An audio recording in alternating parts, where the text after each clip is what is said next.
Welcome back. Today we're joined by Scott. Bienvenido de nuevo. Hoy nos acompaña Scott Ritter, exinspector de armas de la ONU, oficial de inteligencia del Cuerpo de Marines de Estados Unidos y autor, para hablar sobre el ataque de Estados Unidos e Israel contra Irán y lo que parece ser una represalia muy amplia por parte de Irán. Has estado siguiendo esto durante las últimas horas desde que comenzó el ataque. ¿Qué opinas al respecto? What do you make of this attack?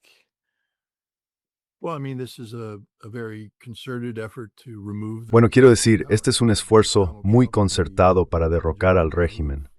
Tanto Donald Trump como Benjamin Netanyahu declararon que el objetivo y la meta de esta campaña era un cambio de régimen y llevaron a cabo el intento.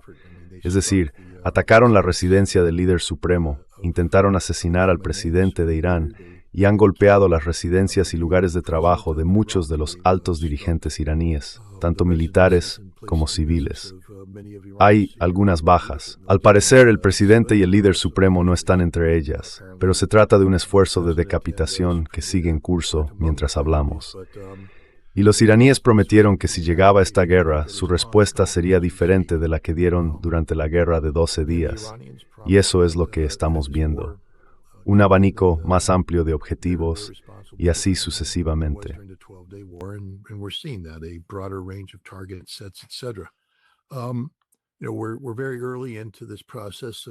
Sabes, estamos muy al principio de este proceso, así que es imposible predecir los resultados. Salvo decir esto, no lo matamos. Si el objetivo es un cambio de régimen y no eliminas al régimen, has fracasado. Y creo que este fracaso, a menos que se revierta de inmediato, será el comienzo de una secuencia de acontecimientos en cascada vinculados a ese fracaso original. Lo que quiero decir con esto, y creo que tú y yo lo comentamos la última vez que hablamos, es que esta guerra va a estar definida por la disponibilidad de municiones por parte de Estados Unidos. Cuando Estados Unidos se quede sin munición, se quedará sin la capacidad de proyectar poder de una manera significativa. Y sabíamos, basándonos en las advertencias de generales y almirantes estadounidenses, que el ejército creía que no había recursos suficientes para llevar a cabo esta tarea, que no iban a poder tener éxito.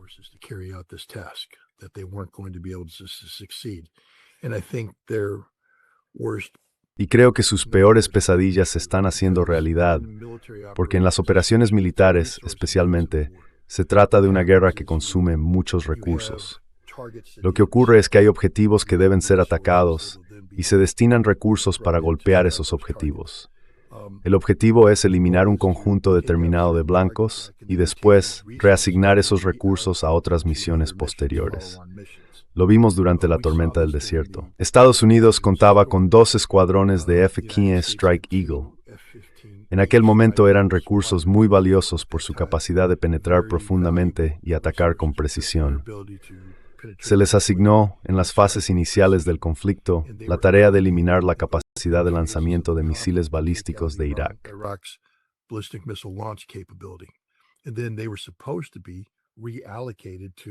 Y luego se suponía que debían ser reasignados a la campaña aérea en Basora y Bagdad.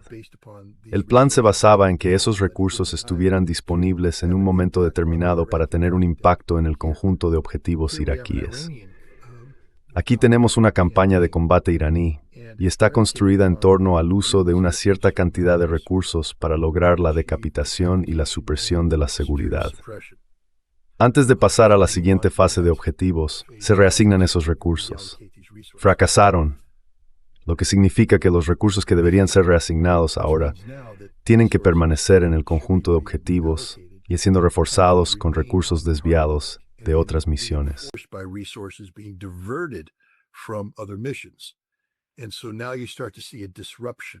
Y así, ahora empiezas a ver una interrupción en la campaña. Normalmente puedes capear el temporal. Puedes decir, vale, vamos a contener y seguir adelante. Pero cada una de estas acciones consume munición de la cual hay una cantidad limitada. Así que, cuando inicias una campaña sabiendo que no tienes suficiente munición para llevarla hasta el final, que tienes que ganar rápido, y desde el principio ves que la campaña se desmorona, bueno, fue en plan es Burmese al primer contacto con el enemigo. Eso sigue siendo fuego. El cambio de régimen. This is true today. Regime change did not work. If regime change is required to achieve Si el cambio de régimen es necesario para lograr las condiciones necesarias para que la gente se levante, y así sucesivamente, hay que mantenerse en ese conjunto de objetivos. Eso significa que las municiones que usaste al principio no cumplieron su cometido. Se han agotado. No pueden reemplazarse.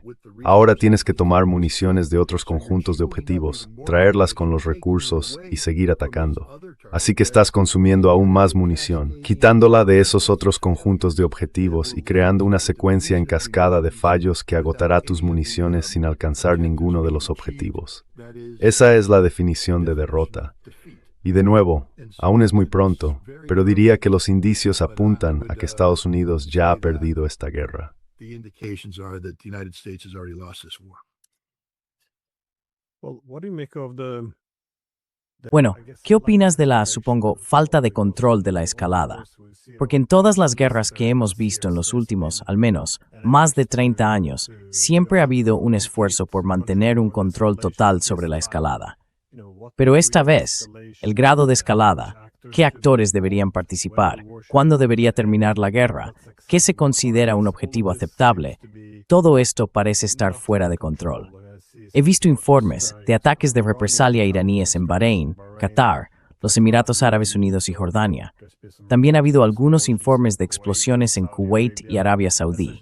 Básicamente todos los objetivos regionales donde hay bases estadounidenses están siendo atacados. Y por supuesto, también ha habido ataques en Tel Aviv y Haifa, en Israel. ¿Qué crees que está pensando ahora Irán? Porque desde luego no se están conteniendo ni siguiendo ninguna escalada tradicional aquí. traditional, escalation ladder here? Well, what is the thinking of Bueno, ¿cuál es el pensamiento en Teherán? Acaban de soportar un ataque de decapitación diseñado para matar a su liderazgo superior con el propósito de hacer colapsar al gobierno, un sistema que lleva 47 años en pie. Así que de entrada la pregunta es, ¿qué tienen que perder?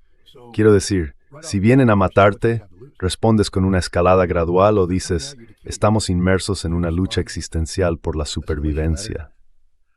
La tarea de los iraníes es terminar este conflicto con la República Islámica intacta. Pero al igual que hemos visto en el caso de Rusia y Ucrania, Vladimir Putin ha expresado no solo la necesidad de poner fin a la guerra, sino de hacerlo de una manera que aborde las causas profundas del conflicto para que no vuelva a estallar dentro de 5 o 10 años.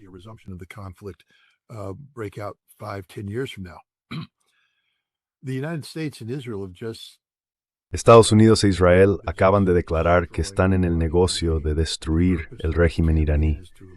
El propósito de esta campaña es eliminar a Irán. Así que para que los iraníes salgan vivos de esta guerra, pero con Israel y Estados Unidos manteniendo aún una postura de cambio de régimen, eso no resuelve nada.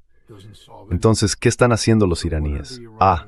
Están en una batalla por su supervivencia existencial. B. Tienen que ganar esta guerra. Y la victoria en esta guerra significa un cambio de régimen. Ahora bien, Estados Unidos siempre ha hablado de cambio de régimen, lo que significa que no se trata solo de eliminar al régimen, sino de cambiar su comportamiento. Una forma de cambiar el comportamiento de la administración actual es garantizar su desaparición política. Creo que Donald Trump ha cometido un suicidio político aquí. Donald Trump, I believe, has committed political suicide here. It's the end of the Trump presidency. Es el fin de la presidencia de Trump, esta decisión de bombardear Irán. Si no gana de forma rápida y decisiva, se acabó. Será derrotado en las elecciones de mitad de mandato e imputado, probablemente condenado, y ese será su final. Así que ahí tienes un cambio de régimen. Del mismo modo, Benjamin Netanyahu, si no se produce un cambio de régimen, Irán responde causando daños significativos a Israel, será el fin de Benjamin Netanyahu, de su viabilidad como líder. Entonces la pregunta es, ¿quién lo sustituirá?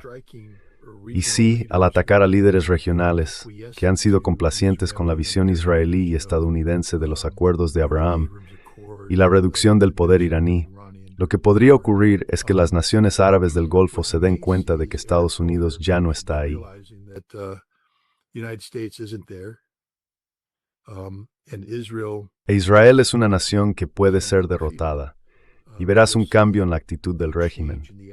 Para las diversas naciones árabes del Golfo, es muy importante para Irán que cuando termine esta guerra no ocurra lo mismo que al final de la guerra de 12 días. Pusiste fin a los combates, pero la mentalidad seguía siendo la de lograr un cambio de régimen, y eso es lo que vemos hoy. Cuando esta guerra termine, Irán no solo debe sobrevivir, sino también haber creado una transformación geopolítica, alejándose del apoyo a los planes de cambio de régimen de Estados Unidos e Israel contra Irán. Así que esto va a requerir la derrota del ejército de Estados Unidos.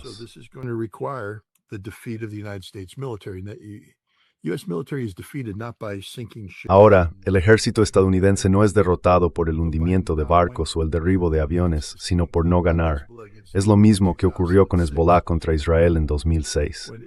Israel declaró, nuestro objetivo en la breve guerra de agosto de 2006 es destruir completamente a Hezbollah. Y al final de la guerra, Hezbollah seguía allí, lanzando muerte y destrucción sobre Israel. Hezbollah gana. Si Estados Unidos ha dicho que su objetivo es un cambio de régimen, y cuando termine esta guerra Irán sigue existiendo, Trump habrá perdido.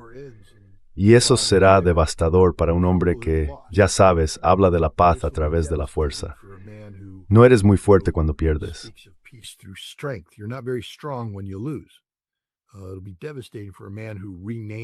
Será devastador para un hombre que cambió el nombre del Departamento de Defensa por el de Departamento de Guerra salir y luego perder una guerra. Pero esto es lo que Irán necesita hacer. Irán necesita ganar esta guerra. Necesitan destruir físicamente a Israel y resistir más que Estados Unidos. Y de nuevo, las condiciones para la victoria son muy simples aquí. Solo tienes que absorber toda la munición que Estados Unidos pueda dispararte, porque no hay nada más. Eso es lo que dijo el general. Cuando se nos acabe, se nos acabe. Así que creo que ese es su objetivo aquí. Esto no va a terminar pronto, va a ser un asunto prolongado.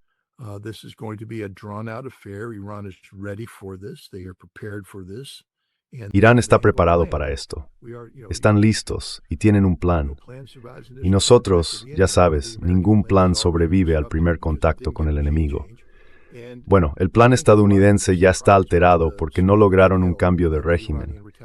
Creo que mucha gente se ha sorprendido por el alcance y la magnitud de la represalia iraní, por el hecho de que no siguieron una escalada gradual. Eso también tiene consecuencias, porque ahora habrá repercusiones políticas. Estos gobernantes árabes del Golfo gobiernan con un hilo muy fino de viabilidad. La población tiene que creer que otros gobernantes traerán riqueza y un alto nivel de vida.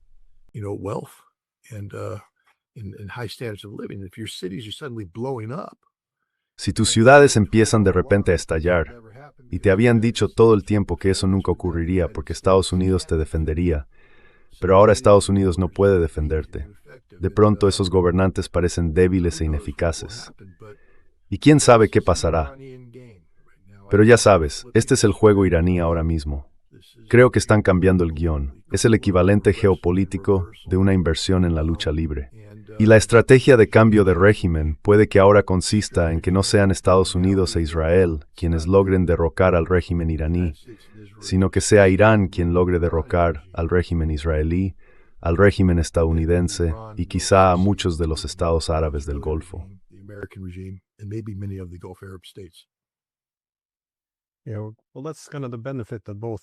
Bueno, ese es en cierto modo el beneficio que tanto Israel como Estados Unidos han tenido durante los últimos 30 y tantos años. Construyeron la imagen de ser invencibles o poderosos. Y con eso, por supuesto, viene mucho poder blando, porque entonces todos los países se alinean. Si este es el proveedor de seguridad definitivo, el que puede darte seguridad o destruirte, entonces te alineas. Por supuesto, esto será muy diferente si no resisten. Pero en cuanto a Irán resistiendo, en realidad todo lo que tienen que hacer es infligir mucho dolor y esperar a que los estadounidenses y los israelíes se agoten. Pero ¿cuál es la limitación temporal aquí? Porque como dijiste, Estados Unidos tiene recursos limitados. Tienen que transportarlos al otro lado del mundo y en algún momento hay que reponerlos. ¿Cuánto tiempo crees que Estados Unidos puede mantener una guerra de tan alta intensidad?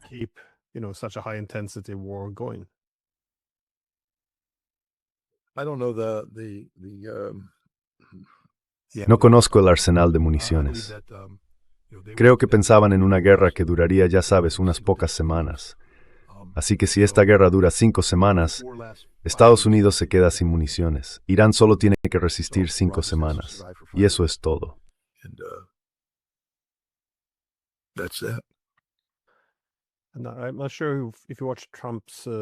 No estoy seguro de si viste el discurso de Trump, bueno, llamémoslo un discurso de guerra, o si lo leíste como una declaración de guerra. Básicamente volvió a la revolución islámica del 79, al tema de la embajada estadounidense. Ya sabes, los ataques en el Líbano en los años 80. Así que repasó prácticamente toda la historia para explicar todos los agravios de Estados Unidos hacia Irán. Y por supuesto, el tema de las armas nucleares. ¿Qué te pareció este discurso? ¿O fue simplemente que, bueno, Trump no escribió el disco? First of all, Trump didn't write the speech. Okay, he's reading words written by neoconservatives. Está leyendo palabras escritas por neoconservadores, belicistas pro-israelíes, que simplemente repitieron los mismos argumentos viejos y gastados que ya se han utilizado en el pasado. No había nada nuevo aquí. Y la duplicidad de Estados Unidos quedó en evidencia cuando habló de un programa nuclear sobre el que Irán ya estaba haciendo concesiones significativas en Omán. Así que es un mentiroso. Pero dejemos las palabras a un lado por un momento. Vi a un hombre viejo, asustado y gordo.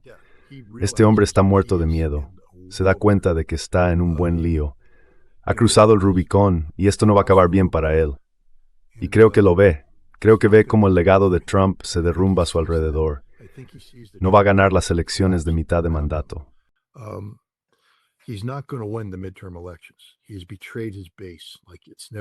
Ha traicionado a su base como nunca antes se había traicionado. Israel ya estaba preocupada antes de que empezara esta guerra. Sabes, cuando Tucker Carlson fue a hablar con Mike Huckabee, si mirabas la prensa israelí, decían, mira, estamos en problemas porque ahora hay una división en el Partido Republicano sobre Israel. Esa división va a crecer y crecer y crecer, porque esta guerra es simplemente estúpida, estúpida, estúpida. Todo gira en torno a Israel. No tiene nada que ver con los intereses de seguridad de Estados Unidos. E Israel va a salir quizás fatalmente perjudicada por esto. Este presidente ha visto su presidencia herida de muerte por sus propias acciones.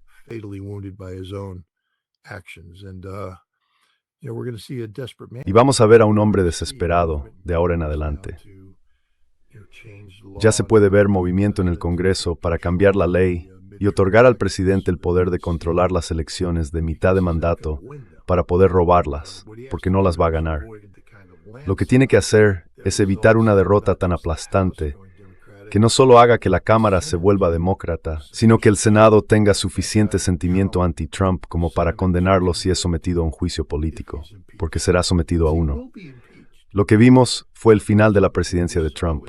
No escucho sus palabras. Él no escribió esas palabras. Observé su manera de expresarse, y era la de un hombre viejo, cansado, gordo y asustado. Eso fue lo que vi.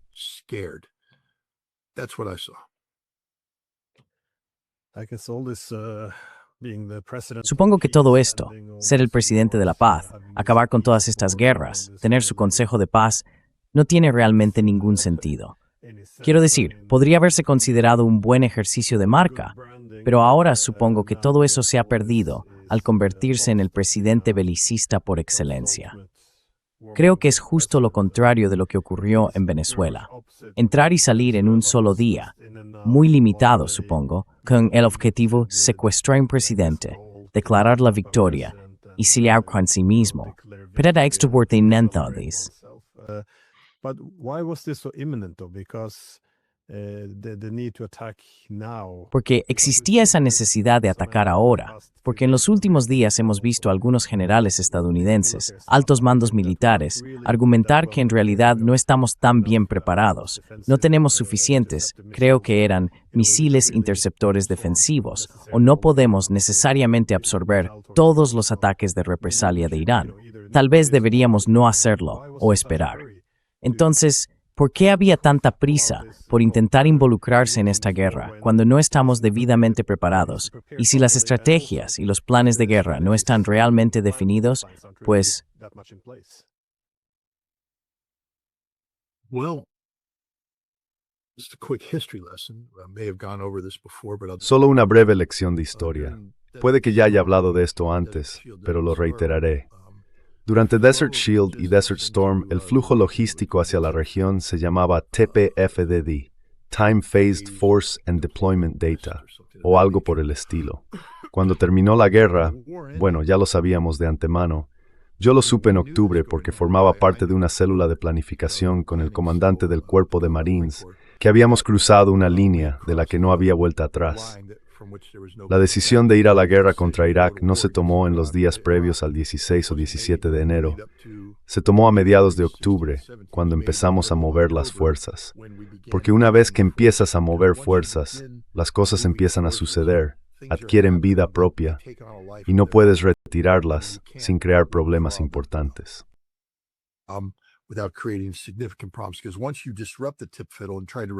Porque una vez que alteras el TPFDD e intentas revertirlo, no puedes reconstituirlo hasta pasados varios meses. Así que pierdes toda una ventana de oportunidad. Lo mismo ocurrió en 2003. Cambiaron el nombre del TPFDD. No recuerdo cómo lo llamaron, el flujo de fuerzas o algo así, pero era lo mismo. Después reconocieron que éramos prisioneros del sistema, que teníamos que ir a la guerra en marzo, porque el flujo de tropas, el flujo logístico lo dictaba. Y yo dije, al ver esto, que había ese punto lleno visto, it's tempting por ajustar fuerzas desde defensa, desvestimos desde el alto para vestir a otro.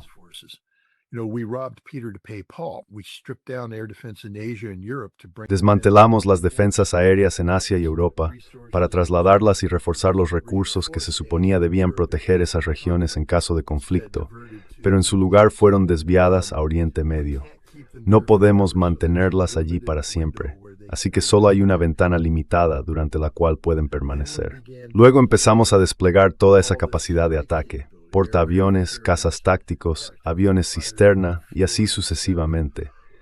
Municiones, municiones, municiones. Y una vez que empezamos a enviar todo eso, tiene que utilizarse, o de lo contrario hay que retirarlo en sentido inverso.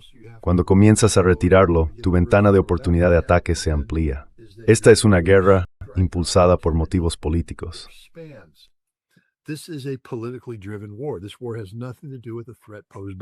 Esta guerra no tiene nada que ver con la amenaza que representa Irán. Lo repetiré. Esta guerra no tiene nada que ver con la amenaza que representa Irán. Esta guerra trata sobre el momento de los resultados. El presidente tiene unas elecciones de mitad de mandato en noviembre. Necesita estar definiendo el debate entre el pueblo estadounidense sobre el futuro de su presidencia a principios del verano, a mediados de este año. Se creía que, si lograba lo que ningún otro presidente había conseguido en 47 años, derrocar al régimen iraní en un conflicto rápido, no incruento, pero relativamente incruento, sería un héroe.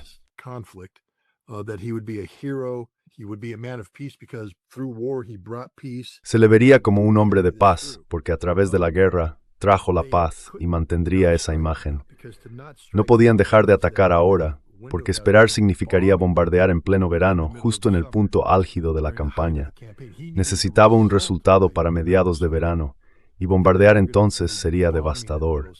Así que esta guerra está impulsada por prerrogativas políticas internas estadounidenses. Si no atacaba ahora, tendríamos que empezar a retirar recursos de la región. Y no podríamos revertir eso ni alcanzar el mismo nivel de fuerza de nuevo hasta mediados de verano.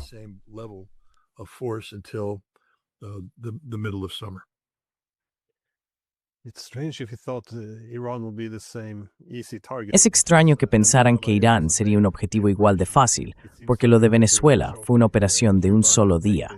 Parece que lograron asfixiar a Cuba y quitar de en medio esa molestia del pasado, bueno, de los últimos 65 años, y sin mucho, ya sabes, ni siquiera quejas de los medios. Pero Irán Creo que lo habrán calculado mal. ¿Te sorprendió ver todos esos misiles iraníes atravesando hacia tantas regiones diferentes? Pensé que todos esos países de la zona, los estados del Golfo, no deberían haberse quedado sin defensas aéreas antes de que empezaran a pasar todos esos misiles. Parece que solo Quiero decir, esta guerra empezó esta mañana y ya estamos viendo misiles llegando a Bahrein, los Emiratos Árabes Unidos, Qatar, Jordania y, como dije antes, posiblemente Arabia Saudí y Kuwait. E Israel, por supuesto. ¿Cómo es posible? How is this possible?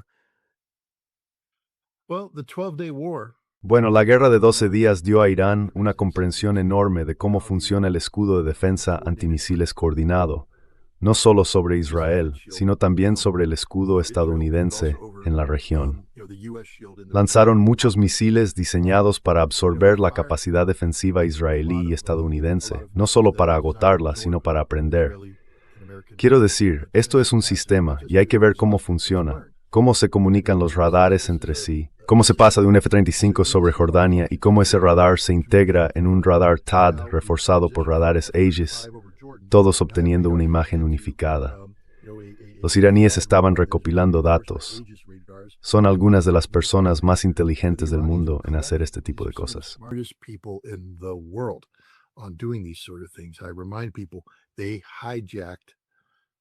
Recuerdo a la gente que secuestraron la bestia de Kandahar. Y puede que también hayan secuestrado otro dron estadounidense que desapareció del radar hace apenas un par de días. Esta gente es muy buena en lo que hace, y fueron capaces de analizar la cúpula dorada. Porque recuerda, al final de la guerra de los 12 días, no vimos oleadas de misiles llegando. Vimos 1, 2, 3. Pero la diferencia fue que cada uno de ellos dio en el blanco, y alcanzó algo de valor. Fue entonces cuando Netanyahu salió en televisión con las manos temblorosas, y fue entonces cuando llamó a Trump. Trump pudo llevar a cabo el martillo de medianoche, el intercambio de Al-Udeid, para poner fin al conflicto. Pero los iraníes descifraron el código. The Iranians broke the code.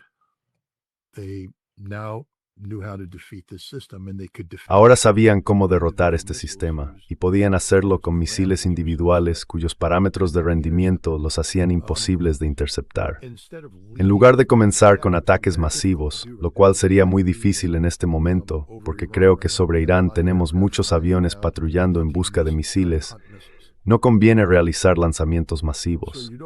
Lo que se necesita son lo que yo llamaría filtradores. Uno lanzado aquí, otro allí, otro más allá. Pero los tres alcanzan sus objetivos, porque los iraníes han construido misiles que no pueden ser derribados por la defensa aérea estadounidense e israelí. Y eso es lo que estamos viendo ahora mismo.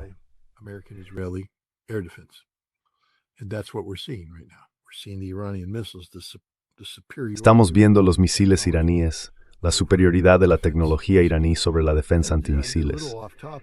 Y aunque me desvíe un poco del tema, solo quiero decirle a la gente, esto es exactamente lo que ocurriría con la cúpula dorada si alguna vez la construyéramos y fuéramos a la guerra contra Rusia, salvo que las consecuencias de ese fracaso serían existenciales, porque serían nucleares. Las defensas antimisiles no funcionan. Puede que esta sea una de esas raras ventajas dentro de una desgracia. Nadie quería esta guerra. Pero si conseguimos salir de ella con nada más que la humillación de Estados Unidos, podría ser una llamada de atención para las futuras administraciones de que el control de armas realmente funciona. Deberíamos intentarlo y no seguir adelante con la cúpula dorada ni con todas las cosas que está haciendo la administración Trump.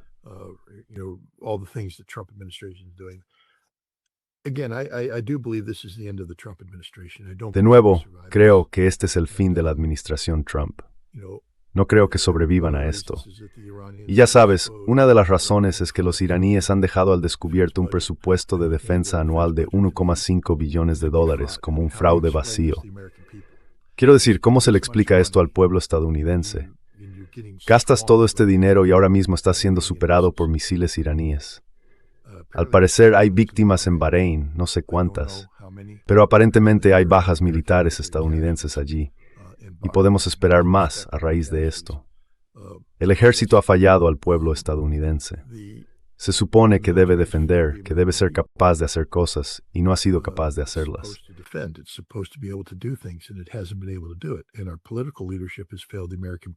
Y nuestro liderazgo político ha fallado al pueblo estadounidense porque permitió que tuviera lugar una guerra de elección, no una guerra de necesidad. Irán no representa ninguna amenaza para Estados Unidos. Así que esta es una guerra de elección. Es una guerra ilegal de agresión, el crimen de guerra más grave imaginable.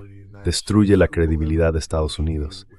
¿Quién volverá a negociar con nosotros? Porque una vez más, estábamos en medio de negociaciones con los iraníes que estaban proponiendo soluciones reales, muy reales, y elegimos el cambio de régimen. Si yo fuera ruso, nunca volvería a sentarme con Steve Witkoff y Jared Kushner.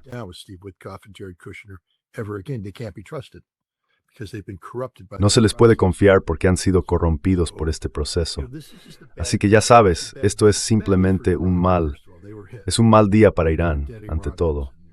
Fueron atacados y hay iraníes muertos. No deberíamos pasar eso por alto. Pero no podemos pasarlo por alto. Tenemos el deber, la responsabilidad de reconocerlo.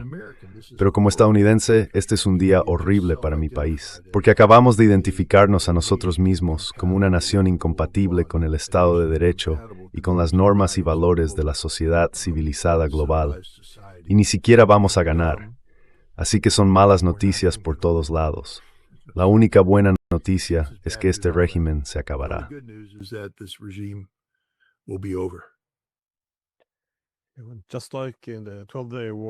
Al igual que en la guerra de 12 días de junio, este ataque sorpresa ocurrió durante las negociaciones, cuando supuestamente se estaban logrando avances, lo que sugiere que o bien las negociaciones eran un fraude o que el progreso nunca fue real. Sabes, uno suele asumir que la dominación es el formato ideal para la seguridad, que se puede negociar desde una posición de fuerza. Pero eso es problemático, creo yo, no solo para Estados Unidos, sino para Occidente político, que ha mantenido la dominación durante más de 30 años. Cuando estás en una posición así, dejas de establecer prioridades. Puedes absorber muchos costes, así que terminas haciendo cosas imprudentes y, por supuesto, cayendo en la arrogancia.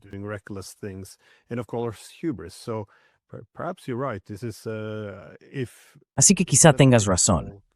Si es una pequeña llamada de atención, podría ser saludable antes de que acabemos involucrándonos en algo mucho más grande y estúpido, como enfrentarnos a Rusia en una guerra. Déjame hacerte una última pregunta. ¿Qué esperas en cuanto al apoyo externo? Hasta ahora, solo he visto que Yemen afirma que va a volver a atacar barcos en el Mar Rojo. Y he visto algunos informes que no he podido confirmar, de que también lanzaron algunos misiles balísticos.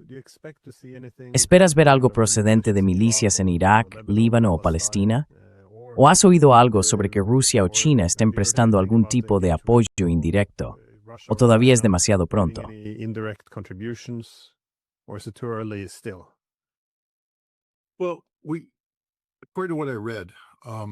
Bueno, según lo que leí, antes del ataque a Irán, Israel lanzó una operación masiva de varias horas para suprimir a Hezbollah. Bombardearon extensamente el sur del Líbano. Creo que eso fue para neutralizar a Hezbollah, que se había posicionado para participar. Hezbollah había dicho que no se uniría a un conflicto de alcance limitado, pero que si se convertía en un conflicto a gran escala, se uniría. Yo espero, mira, este es un conflicto existencial para Hezbollah. Si el régimen colapsa, si cae, es el fin de Hezbollah. Hezbollah no va a sobrevivir sin el apoyo de Irán. Así que no hay razón para que Hezbollah se quede al margen viendo cómo destruyen a Irán. There's no reason for Hezbollah to sit on the sidelines and watch Iran be destroyed. So I believe you're going to see Hezbollah decisively engage on this. Así que creo que vas a ver a Hezbollah implicarse de forma decisiva en esto, porque ahora es una guerra de consecuencias existenciales. Ansar ya lo está haciendo. Hamas, creo que podríamos ver a Hamas realmente involucrado, especialmente si perciben debilidad israelí, para, ya sabes, actuar de modo que también haya una ofensiva total por parte de las milicias. Ya sabes, es simplemente un enorme error de cálculo por parte de Israel y de Estados Unidos. Siempre he dicho que el ejército estadounidense es profesional, y lo es. Tenemos la capacidad de infligir mucho daño, y lo hacemos. Pero la inteligencia también es una parte muy importante de todo esto. Y Estados Unidos, a lo largo de varias décadas, ha permitido que el proceso de inteligencia se politice. Allowed the intelligence process to be politicized, so that instead of providing Así que, en lugar de proporcionar información basada en hechos a la dirección para que pueda tomar las decisiones mejor fundamentadas posibles, se convierte en una cámara de eco de decisiones que ya son inevitables. La dirección dice, ya hemos tomado la decisión, ajustad la información de inteligencia a esto para poder justificarla. Y cuando haces eso, lo único que consigues es, ya sabes, engañarte a ti mismo. Creo que va a acabar siendo así. Y se vio cuando el presidente Trump desestimó la evaluación de Tulsi Gabbard sobre el programa de armas nucleares de Irán, en la que ella dijo que no existía tal programa, que no había pruebas de que eso estuviera ocurriendo, etc. Él dijo, no, ella se equivoca.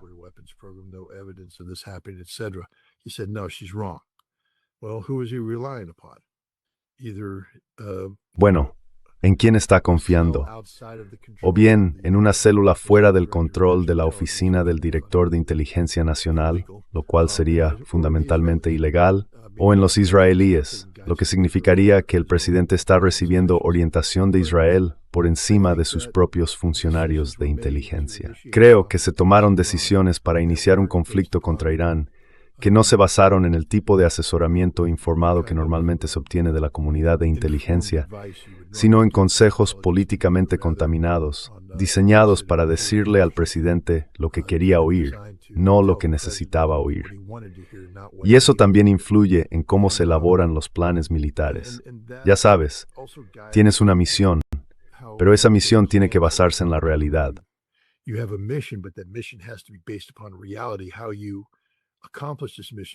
La forma en que se lleva a cabo esta misión debe basarse en una comprensión realista del problema. No se puede resolver un problema si no se ha definido con precisión primero. La tarea de la comunidad de inteligencia es definir el problema con exactitud para que se pueda encontrar una solución. Pero si la comunidad de inteligencia ahora está mintiendo al presidente sobre lo que ocurre en Irán, por ejemplo, diciendo que el pueblo se levantará, que todo lo que hay que hacer es bombardear ciertos objetivos y el pueblo se levantará. Bueno, el ejército bombardea esos objetivos, pero el pueblo no se levanta. O te dicen, ya sabes, mataremos a Jamenei, pero no lo hacemos. Si no pueden matar a Jamenei, el pueblo estadounidense necesita entender quién es este hombre y qué representa. ¿Qué es una república islámica? ¿Qué es la fe chií?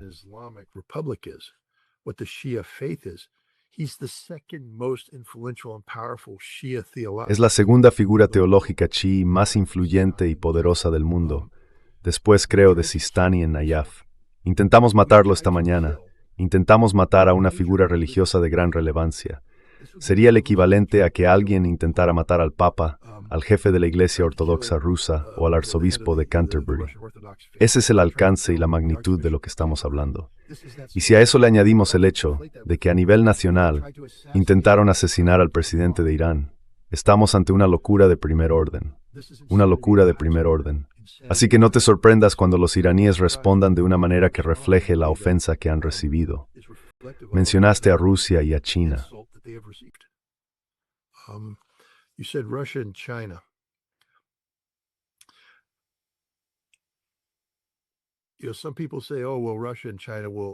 Algunas personas dicen, bueno, Rusia y China fomentarán este conflicto porque debilita a Estados Unidos. Te respeto como experto y todo eso.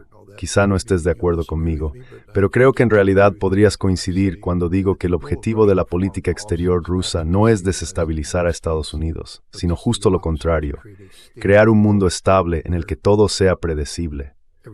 Los rusos quieren previsibilidad, quieren estabilidad. No buscan derrotar a Estados Unidos ni hundirlo, no buscan generar caos, y China es igual.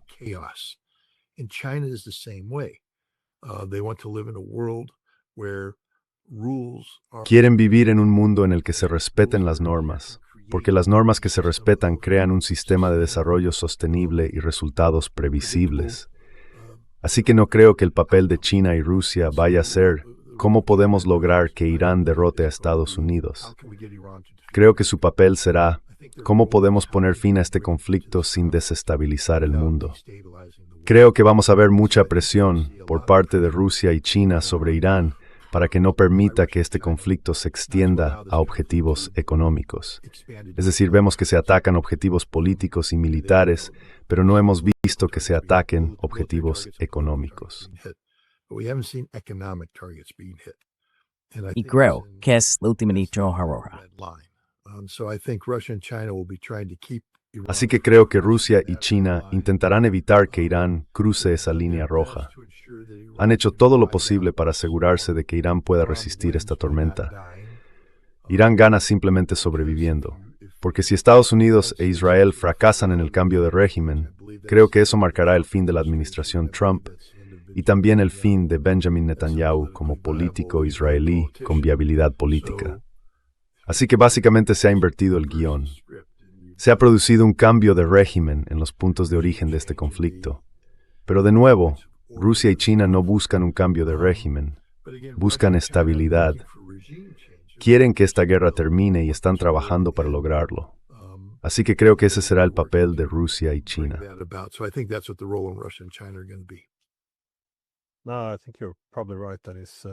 No, creo que probablemente tengas razón. Esa es la visión que solemos tener en Occidente. Ver los conflictos internacionales como una lucha entre los buenos y los malos, donde la paz llegará una vez que los malos sean derrotados. No veo que los chinos o los rusos piensen de esa manera. Creo que están más preocupados por gestionar intereses contrapuestos, porque, ya sabes, si un rival es derrotado, eso no significa que sea el fin del sistema internacional o de la competencia por la seguridad. De hecho, creo que la guerra genera imprevisibilidad, a menudo radicalismo. Así que no es que, ya sabes, no creo que nadie quiera ver a Estados Unidos derrotado. Eso sería un golpe para el sistema. Pero sí, bajarlos un poco los humos, probablemente. Sí, probablemente.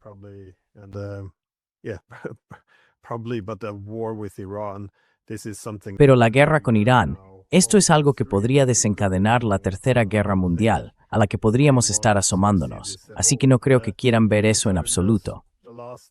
Perdón, solo una última pregunta. Mencionaste los objetivos económicos.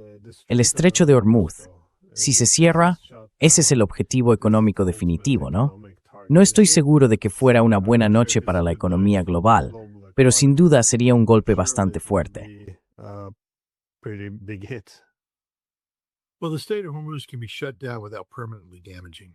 Bueno, el estrecho de Hormuz puede cerrarse sin dañar de forma permanente la seguridad energética mundial. Es como un interruptor de encendido y apagado. El problema más grave es lo que ocurriría si Irán empezara a atacar la infraestructura de producción petrolera saudí, azerí, kuwaití, emiratí. Eso sería un daño irreversible, un daño permanente. Este tipo de situación podría hacer colapsar la economía durante mucho tiempo. Si cierras el estrecho de Hormuz, sometes al sistema a presión, pero puedes aliviarla volviéndolo a abrir.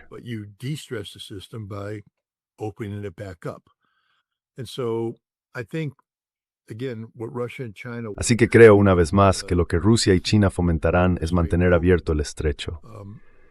Pero si Irán va a jugar la carta económica, entonces querrán limitarlo a un cierre temporal del estrecho de Hormuz, no ampliarlo a ataques contra objetivos energéticos.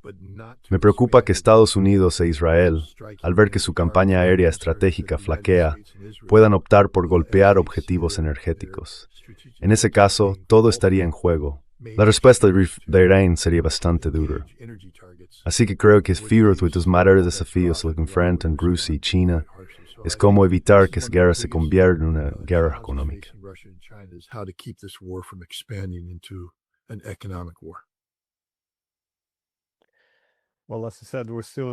Bueno, como dije, todavía estamos en en el primer día de esta guerra, que podría apagarse o podría arrastrarnos a la Tercera Guerra Mundial. ¿Cómo se llama? Operación Furia Épica. Es ridículo. Es como si la dirigieran niños. Creo que Rugido del León es la versión israelí, o algo así, Rugido de Judea o algo por el estilo. ¿Quién sabe? Sí. Bueno, gracias por tomarte el tiempo. Sé que estás muy ocupado y que allí en Estados Unidos es muy tarde o muy temprano, así que muchas gracias. Bueno, gracias. Gracias por tu trabajo. Quiero decir, programas como este son muy importantes ahora mismo para la gente, porque, ya sabes, estamos en una época de caos intelectual, y creo que ofreces un enfoque muy equilibrado para evaluar los problemas. Así que gracias por el trabajo que haces. Bueno, gracias de nuevo. Lo aprecio mucho. De acuerdo. Have a good